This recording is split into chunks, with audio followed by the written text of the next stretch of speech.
I'm Jean, and today on the English Experience, we're going to talk about the present perfect tense.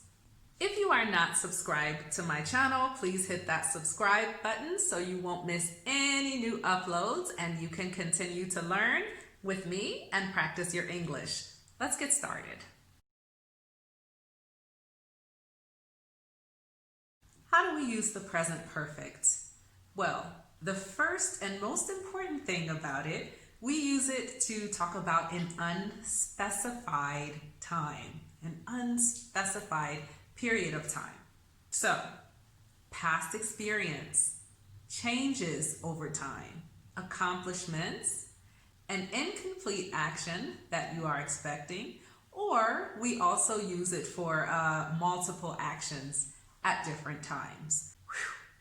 So let's take those one by one so we can become more comfortable and familiar with speaking in present tense.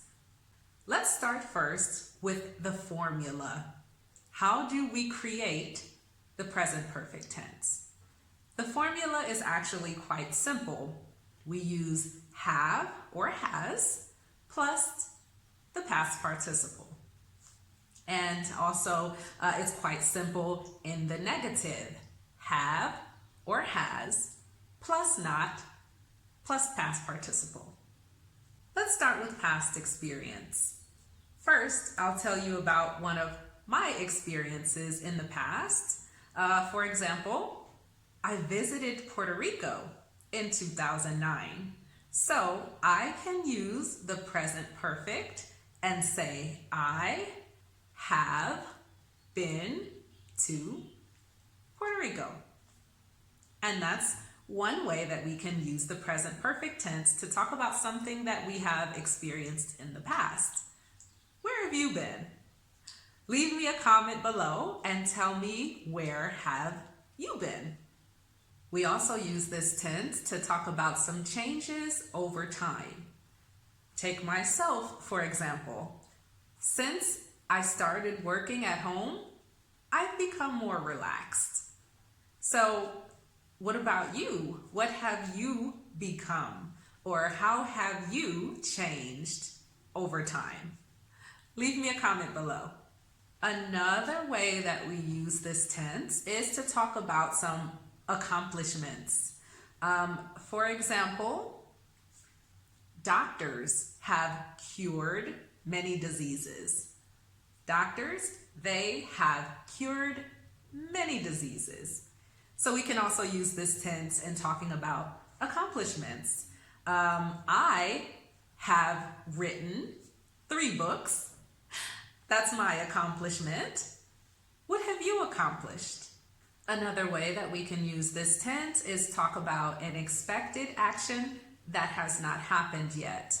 For example, I have not cleaned my kitchen today.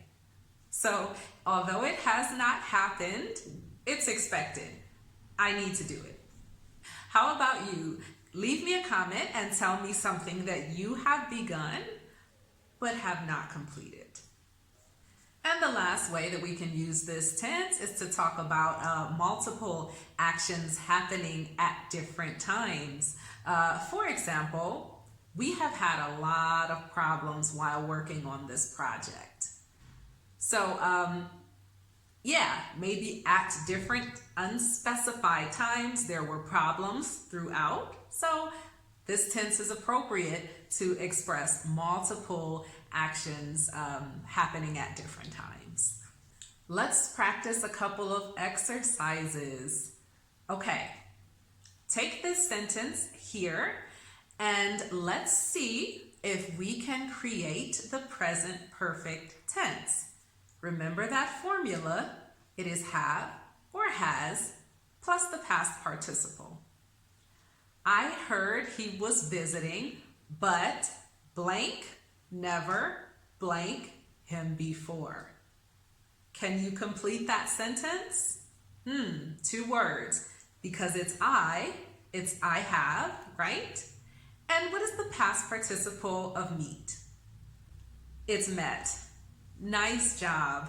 I heard he was visiting, but I have never met him before. Awesome. Let's try another. This time using the verb to be. I blank blank a manager at Southwest for the last 20 years. I blank blank. So it's I again. I have. What is the past participle of be? Good. Been. I have been a manager at Southwest for the last 20 years. Nice job. Let's try another one. Okay. Scientist. So our verb here is to find. Scientist, blank, not, blank, a cure for coronavirus. So scientists, how do we conjugate that? It's they have, right? So we can say scientists have not, in the past participle, found a cure for coronavirus. Very nice. Okay, I think maybe we can do one more. Maybe we can do one more. So our verb here is to be. There blank blank many wars in America's history. What do you think? Very nice. There have been many wars in America's history. I think you're getting the hang of this. Congratulations. So thank you for watching. Please leave me a comment, hit that like button, and subscribe, and I'll see you for the next video. Bye.